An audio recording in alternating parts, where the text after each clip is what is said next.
Hello बच्चों, स्वागत है आप सभी का आपकी अर्थशास्त्र की क्लासेस में। आज फिर से मैं आप सबके सामने हूँ आपका 12वीं कक्षा का टॉपिक लेकर। चैप्टर 7 हमारा चल रहा था उत्पादन के नियम। उत्पादन के नियम जिसके अंतर्गत हमने पढ़ा था कारक, हम पढ़ेंगे कारक और पैमाने के प्रति। ये इस चैप्टर का हमारा पार्ट 2 है। पार्ट 1 के अंदर हम पढ़ चुके हैं कि उत्पादन फलन किसे कहते हैं और कारक के बढ़ते प्रतिफल, ये हम अपने पिछले वीडियो में कर चुके हैं। आज उससे आगे हम बढ़ेंगे। मैंने 3 बताया था आपको, कारक के बढ़ते प्रतिफल, कारक के समान प्रतिफल और कारक के घटते प्रतिफल। तो कारक के बढ़ते प्रतिफल हम कर चुके हैं।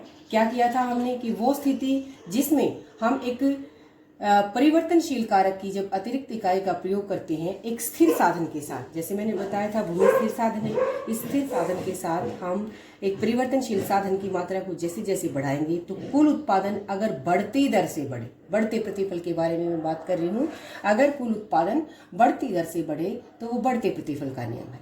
अब हम पढ़ेंगे कारक के समान प्रतिफल का नियम। तो ये स्थिति क्या होगी? वह स्थिति जिसके अंदर परिवर्तनशील कारक की अतिरिक्त इकाई का प्रयोग करने से, या हम ये भी कह सकते हैं कि एक स्थिर साधन के साथ परिवर्तनशील साधन की और इकाइयों का, अतिरिक्त इकाई यानी कि और इकाइयों का, एक अगली इकाई का, स्थिर साधन के साथ परिवर्तनशील साधन की एक और इकाई का, ये एक के साथ हमने एक श्रमिक को लगाया, एक के साथ फिर 2 लगा दिए, यानी कि एक श्रमिक और बढ़ा दिया, फिर एक के साथ हमने 3 लगा दिया, 2 से एक और श्रमिक बढ़ा दिया। तो जैसे जैसे स्थिर साधन के साथ परिवर्तनशील साधन की और इकाइयों का, अतिरिक्त इकाइयों का प्रयोग करते हैं तो उत्पादन कैसे बढ़े? समान दर से बढ़े।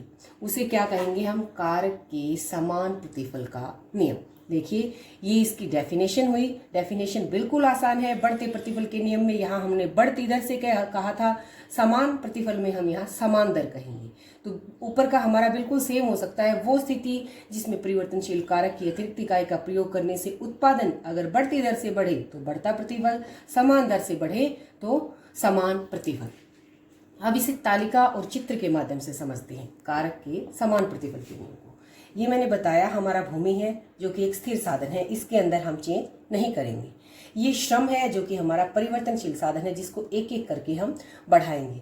तो इस भूमि के साथ, इस 1 एकड़ जमीन के साथ जैसे जैसे हम अपने श्रमिकों को, मजदूरों को बढ़ाते जाते हैं तो कुल उत्पादन कैसे बढ़ रहा है? समान दर से। देखो, पहले 5 था, फिर 5 से 10 यानी कि 5 की वृद्धि हो गई, फिर 10 से 15, फिर 5 की वृद्धि होगी, 15 से 20, फिर 5 की और 20 से 25। तो ये मैंने इनका अंतर निकाला है। 5, 10 - 5, फिर 5, 15 - 5, फिर 5, 20 - 5, 5, 25 - 20, 5। तो किस दर से बढ़ा? इस समान दर से, 5 की दर से बढ़ा। तो इसलिए हम इसे क्या कहेंगे? कारक के समान प्रतिफल का नियम। तो जब कारक के समान प्रतिफल के नियम प्राप्त होते हैं तो टीपी और एमपी, टोटल उत्पादन, कुल उत्पादन और सीमांत उत्पादन का आकार कैसा होगा? तो इसे हम देखते हैं। मैंने ये जो श्रमिक है 1, 2, 3, 4 ये यहाँ पर एक्स एक्सिस के ऊपर लिए हैं और ये टीपी यहाँ इस चित्र में वाई एक्सिस के ऊपर लिए है। 1 के ऊपर कितना है हमारा टीपी? ये देखिए 1 और ये 5, ये हो गया हमारा 1 के ऊपर 5। 2 के ऊपर 10, ये 2 है हमारा श्रमिक, और ये यहाँ से 2 हमारा कुल उत्पादन। 3 के ऊपर 3 इकाई श्रम के ऊपर हमारा 15 हो गया। 4 के ऊपर 20 हो गया। और जब हम इन पॉइंटों को मिलाएंगे तो ये जो लाइन बनेगी ये हमारी टीपी की शेप है। यानी कि जब कारक के समान प्रतिफल प्राप्त होते हैं तो टीपी इस प्रकार ओरिजिन से निकलती हुई ऊपर की ओर बढ़ती हुई होती है, क्योंकि हमारा उत्पादन क्या है? समान दर से बढ़ रहा है। हर बार समान दर से बढ़ रहा है, इस तरह से। ठीक है, एक एक इकाई का प्रयोग किया तो हर बार समान दर से हमारा कुल उत्पादन बढ़ रहा है। इस कारण से टीपी हमारी ओरिजिन से निकलती हुई सीधी बढ़ती हुई होगी। अब एमपी का आकार कैसा होगा? सीमांत उत्पादन का आकार कैसा होगा? ऐसे ही हम श्रमिकों को लेंगे अपने एक्स एक्सिस के ऊपर, वाई एक्सिस के ऊपर। अब मैं एमपी को दिखाऊंगी, सीमांत उत्पादन को दिखाऊंगी। पहली इकाई पे भी 5, दूसरी इकाई पे भी 5, तीसरी पे भी, हर एक इकाई पे 5। तो इसलिए ये हमारी कैसी होगी? इस तरह से वाई एक्सिस के ऊपर जो क्या होती है, ये लेटी हुई होगी, सीधी इस तरह से होगी। ठीक है, तो ये एमपी का आकार क्या हो गया हमारा? इससे यहाँ से वाई एक्सिस से सट के और सीधा बढ़ता हुआ, क्योंकि हर एक इकाई के ऊपर ये कितना है? 5 है, इसलिए। ठीक है, अब हम इसके कारण देखते हैं, क्या कारण है, किन कारणों से जो है ये समान दर से वृद्धि हो रही है। तो सबसे पहला कारण है कारक, स्थिर कारक का अनुपात अनुकूलतम प्रयोग। तो क्या कह रहा है कि स्थिर कारक का क्या कर दिया, पहला कारक स्थिर कारक ये था हमारा भूमि, स्थिर कारक यानी कि साधन।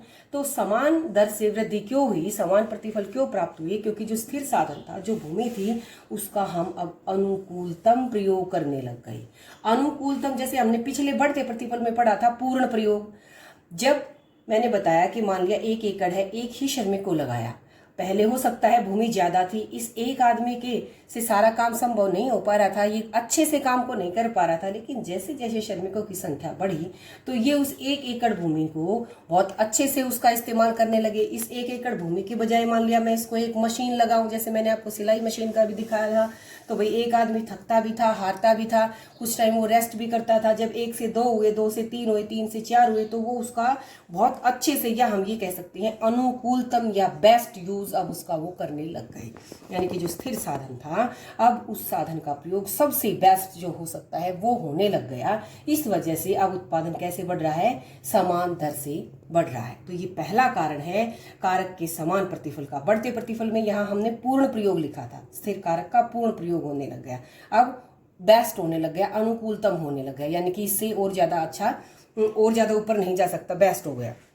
दूसरा कारक क्या है, दूसरा कारण है आदर्श कारक अनुपात। आदर्श कारक अनुपात का मतलब क्या है कि जो हमारे साधन है, भूमि और श्रम, इन दोनों के बीच में जो कॉम्बिनेशन है, जो अनुपात है आपस में, अब वो क्या होने लग गया, बेस्ट हो गया, आदर्श हो गया, आइडियल हो गया।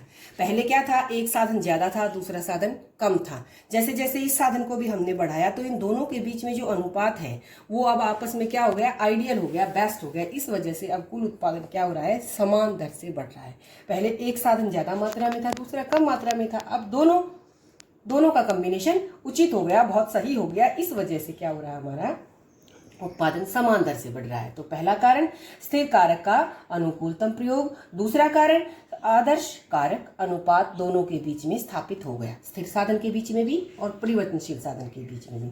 तीसरा कारक क्या है, तीसरा कारक है परिवर्तनशील कारक का अनुकूलतम प्रयोग। परिवर्तनशील कारक क्या है हमारा, ये श्रम है। तो अब जो ये परिवर्तनशील साधन है, इस साधन का भी बेस्ट प्रयोग होने लगा। ध्यान से देखिए, ऊपर भी आया है अनुकूलतम, नीचे भी आया है अनुकूलतम, लेकिन ऊपर स्थिर साधन के लिए आया है और नीचे परिवर्तनशील साधन के लिए, यानी कि ऊपर इस भूमि का हमने बेस्ट प्रयोग करना शुरू कर दिया था, अब श्रमिकों का भी बेस्ट प्रयोग। बेस्ट प्रयोग कैसे होएगा इनका, हो सकता है जब एक से अधिक जब श्रमिक होते हैं तो हम काम को बांट लेते हैं। एक बंदा जब एक ही काम को बार बार करता है तो उसके कार्य में सफाई भी आ जाती है और वो कार्य वो जल्दी भी करने लग जाता है।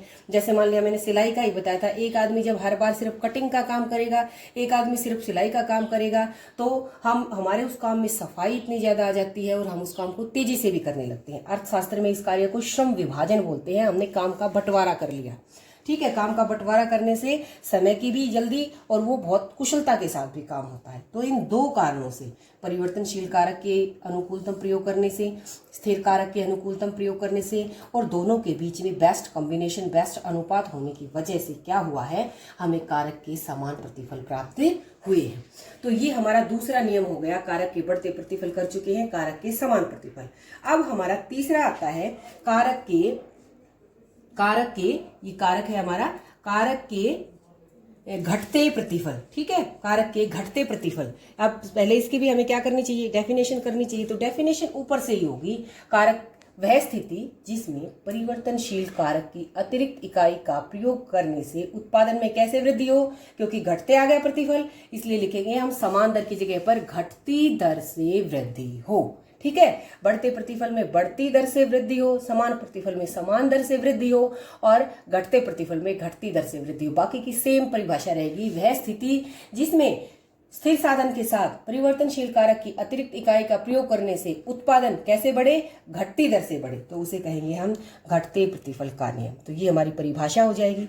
परिभाषा के बाद फिर इसे भी हम तालिका के माध्यम से समझेंगे। तो देखिए, ये मैंने तालिका वही बना दी। ये भूमि हमारा स्थिर साधन, एक एकड़, ये श्रमिक हमारे, जैसे जैसे हम बढ़ा रहे हैं तो कुल उत्पादन अगर घटती दर से बढ़े, ये हमारा कुल उत्पादन है।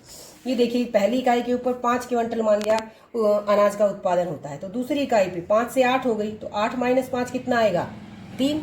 यानी कि पहली में एकदम से 5 बढ़ा था, जब एक और श्रमिक लगाया तो 3 क्विंटल ही अनाज में बढ़ोतरी हुई, 5 से 8, 3 की तो वृद्धि हुई। फिर एक और लगा दिया तो 8 से 10 हो गया, यानी कि अब वृद्धि कितनी हुई, 10 माइनस 8, 2 की वृद्धि हुई।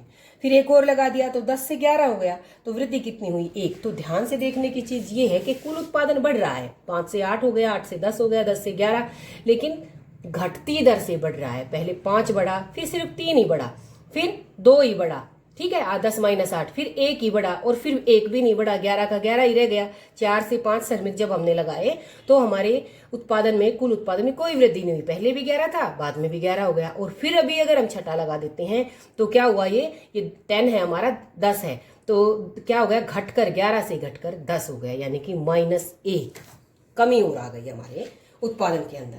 तो इसे कहेंगे हम घटते प्रतिफल।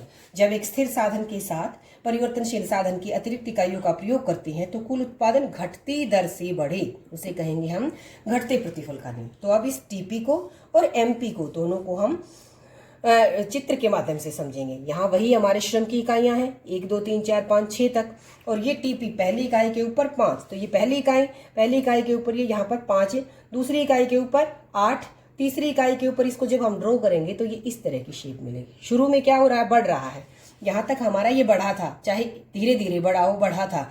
इस इकाई के ऊपर ये ठहर गया, तो ये वो स्थिति है जहां पर ये ठहर गया, ये भी 11, ये भी 11, और 11 के बाद जब ये 10 हो गया तो ये नीचे की तरफ झुक गया। तो टीपी का आकार जब घटते प्रतिफल के नियम प्राप्त होते हैं तो इस तरह का होता है।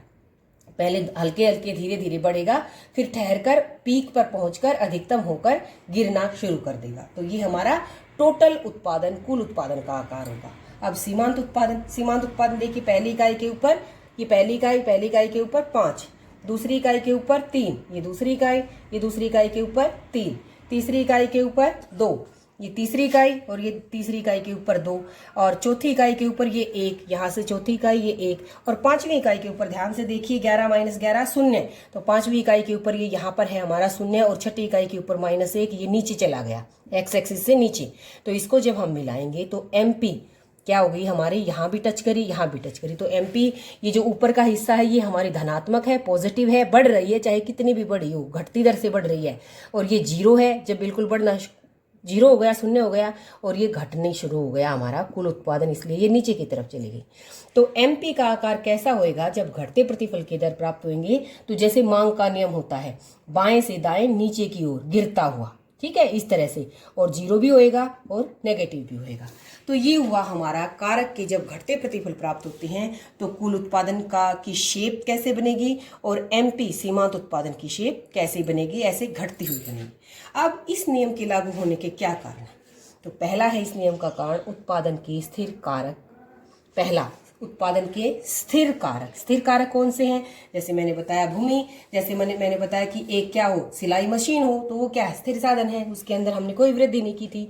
तो ये कैसे है घटते प्रतिफल का नियम, यहाँ पर ये बताने की कोशिश कर रहा है कि भाई हम श्रमिकों को तो बढ़ाते जा रहे हैं, लेकिन ये स्थिर कारक हमारा एक ही है। तो स्थिर कारक क्या हो गया, अब स्थिर कारक बढ़ा नहीं और श्रम परिवर्तनशील कारक बढ़ता चला गया। तो क्योंकि ये नहीं बढ़ा, स्थिर कारक वही का वही रहा, इस वजह से उत्पादन क्या हो गया, अब हमारा बढ़ने की बजाय घटती दर से बढ़ने लगा, 0 भी हुआ और माइनस भी हुआ। तो पहला कारण क्या हुआ, क्योंकि स्थिर साधन में वृद्धि नहीं हुई।